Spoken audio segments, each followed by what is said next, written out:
What I'd like to do now is work another example that's having us write a covered call option to protect our long position in Netflix. Again, we're long in Netflix. We think Netflix is a good long term investment, but we also think over the course of the next month it's going to decline in price. And what we're trying to do is write a covered call option, benefit from receiving the premium on that call option or value, selling that call option in the market, um, and that premium that we'll receive will offset the losses that we think we're going to suffer in the short run. Let's say we do that. Let's say we write 54.8 call options expecting the price to decline. But let's say that in hindsight, it turns out we're wrong. The stock price in a month doesn't decline, it actually goes up. Um, it doesn't have to be in a month. Maybe it's just 15 days after we've written the option. So let's do that. Let's say it's a half a month. I'll make it a half a month. It's a little easier to change that. And again, let's say the stock price doesn't decline. It actually goes up to $80.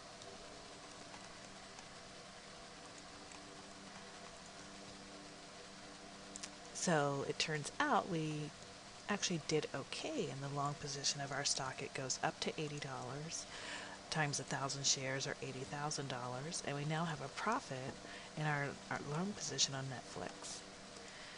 We wrote 58 or 54.8 options 2 weeks ago, and the stock price is going up. So we're now kind of worried that the price might keep rising, and whoever bought those call options may wish to exercise them. And what I would have to do then is turn over my shares of Netflix. Not only do I have to turn over all my shares of Netflix, uh, I'd also have to go buy new shares of Netflix in the market at the current price and sell them to someone else for $92.50 if they exercise the option. Note that they won't exercise the option unless Netflix's value rises to above $92.50, which let's just say now I'm a little worried it will happen.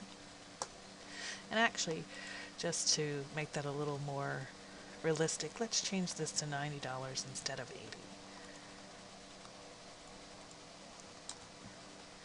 So now I've got a nice profit on my long position in Netflix. To prevent my having to go out in the market and buy new shares of Netflix, sell them to whoever bought that call option, and also turn them over my 1,000 shares of Netflix that I have, what I can do is called close my call option position.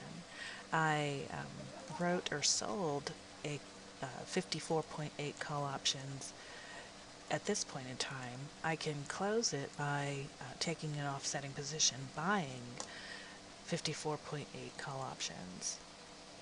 Well, let's see what the call options would be priced at now. The stock is at $90. The options have a $92.50 strike price.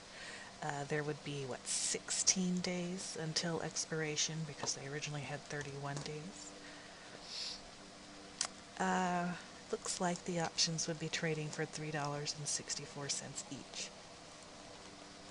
So when I go into the market to buy them, I would pay $3.64 each times this 54.8 times 100. Again, because each option is for 100 shares of stock. So when I go out into the market to close my option position, I will pay nearly $20,000. So I will have a profit of $69.60 on writing the call option, plus I'll have to pay $19,948 to close my option position. So I will be having a loss on my option writing position of about $13,000, which will almost perfectly offset the profit that I had on my being long in Netflix's stock. I didn't create quite a perfect hedge because my delta didn't work perfectly. I'll save that discussion for Dave Fewings, when you'll have him in, I think, our MBA 541. But you can see that even if the stock price does go in the opposite direction of what you anticipated, you can recover by, well, that recovers a poor choice. You can still create essentially a perfect hedge by closing your option position.